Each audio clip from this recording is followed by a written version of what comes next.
Assalamualaikum warahmatullahi wabarakatuh. Perkenalkan, nama saya Dinda Indirawati dari kelompok 14 yang beranggotakan yaitu Nita Novianti, Zidan Dwi Maulana, dan Putri Khairiyah. Kelompok kami akan membahas materi pertemuan 14 yang berjudul SPC. Apa itu SPC? SPC ialah Statistical Process Control. Menurut Heiser, SPC adalah sebuah teknik statistik yang digunakan secara luas untuk memastikan bahwa proses memenuhi standar. Semua proses tidak pernah luput dari hasil bervariasi. Statistical Process Control atau SPC merupakan proses produksi dalam kondisi baik dan stabil atau produk yang dihasilkan selalu dalam daerah standar. Perlu dilakukan pemeriksaan terhadap titik-titik origin dan hal-hal yang berhubungan dalam rangka menjaga dan memperbaiki kualitas produk sesuai dengan harapan. Adapun tujuan dari SPC atau Statistical Process Control digunakan untuk mengukur kinerja sebuah proses dikatakan beroperasi dalam kendali statistik bila sumber bervariasi berasal hanya dari sumber yang alamiah.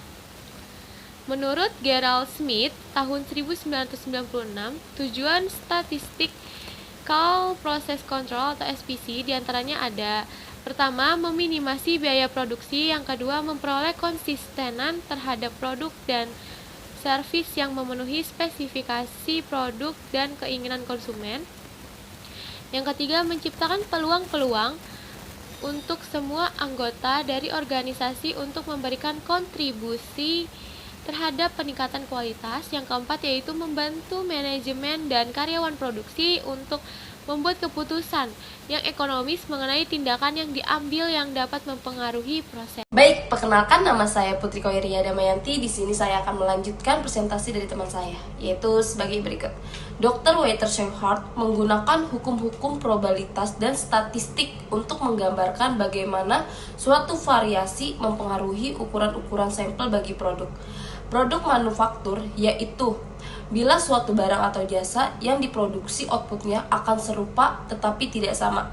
Adanya variasi adalah merupakan hal yang normal dan wajar. Tidak ada dua benda yang benar-benar sama, namun Scheinhardt menganggap terdapat dua variabilitas, yaitu variabilitas yang berada dalam batas-batas yang ditentukan dan variabilitas yang berada di luar batas-batas. Bila mengamati bahwa data tidak selalu memberikan kepastian mengenai pola yang normal. Baik, selanjutnya ada variasi terkendali atau controlled variation. Adalah suatu variasi-variasi karena sebab-sebab biasanya common cause, yaitu variasi yang terjadi secara alamiah dan merupakan suatu hal yang inherent dan terkirakan dalam setiap proses yang stabil serta menghasilkan barang produksi atau jasa. Hal-hal yang dapat digolongkan sebagai penyebab biasanya common cause yang dapat mengakibatkan terjadinya variasi dalam suatu manufaktur adalah kualitas dari material yang digunakan, tingkat penguasaan operator mesin, desain dari mesin-mesin lainnya. Lalu yang kedua ada variasi terkendali atau uncontrolled variation. Adalah variasi karena sebab-sebab khusus, special cause, variasi yang terjadi bila suatu kejadian tidak normal masuk ke dalam suatu proses dan menghasilkan perubahan yang tidak diharapkan dan tidak diperkirakan sebelumnya. Hal-hal yang dapat dimasukkan sebagai penyebab khusus misalnya adalah yang pertama, putusnya aliran listrik; lalu yang kedua, mesin yang sudah tidak tersetel dengan baik, yang bidang keterampilan pekerjaannya berlalai-lalaian. Meneruskan materi selanjutnya, yaitu di sini terdapat 7 alat bantu pengendalian kualitas dalam pengendalian proses statistikal atau SPC yang disebut juga sebagai 7 Tools of Quality Control, yaitu yang pertama ada lembar pengamatan data atau check sheet. Lembar periksa adalah suatu formulir di mana item-item yang akan diperiksa telah dicetak dalam formulir itu dengan maksud agar data dapat dikumpulkan secara mudah dan ringkas. Yang kedua ada grafik, merupakan tampilan visual data untuk merangkum data. Ada berbagai tipe grafik yang ada, tetapi yang paling sering digunakan yaitu 3/4 grafik data atau line graph, grafik batang atau bar graph, grafik lingkaran atau circle graph. Yang ketiga yaitu ada diagram Pareto atau Pareto diagram. Diagram Pareto merupakan salah satu dari alat-alat statistik untuk mengidentifikasikan masalah dan menyusun prioritas, yaitu sebuah diagram batang yang merangkum dan menyusun data yang telah dikumpulkan pada check sheet. Yang keempat yaitu diagram batang atau histogram. Histogram adalah salah satu alat yang membantu kita untuk menemukan variasi. Menurut Vincent Gaspers, histogram merupakan suatu potret dari proses yang menunjukkan, yaitu satu, distribusi dari pengukuran, yang kedua, frekuensi dari pengukuran itu.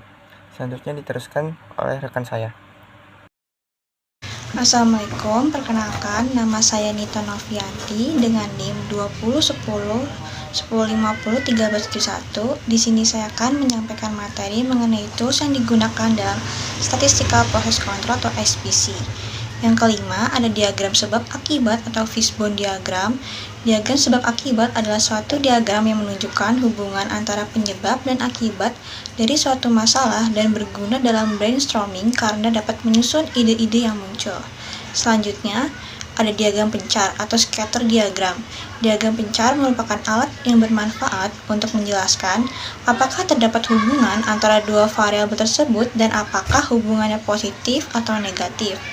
Selanjutnya, ada peta kendali atau control chart. Pengelompokan jenis-jenis peta kendali tergantung pada tipe datanya. Menurut Gasper tahun 1998, pengendalian proses statistikal dikenal dua jenis data, yaitu yang pertama data variabel merupakan data kuantitatif yang diukur untuk keperluan analisis. Contohnya, data variabel karakteristik kualitas adalah diameter pipa, ketebalan produk kayu, berat semen dalam kantong.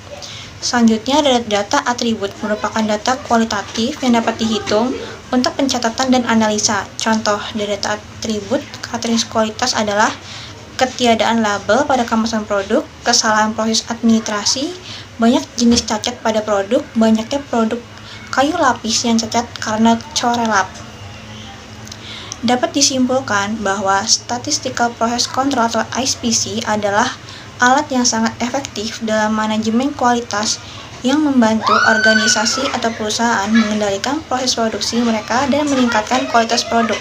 Dengan penerapan SPC yang baik, organisasi dapat mengurangi penyimpangan, mengurangi biaya skap, dan meningkatkan kepuasan pelanggan.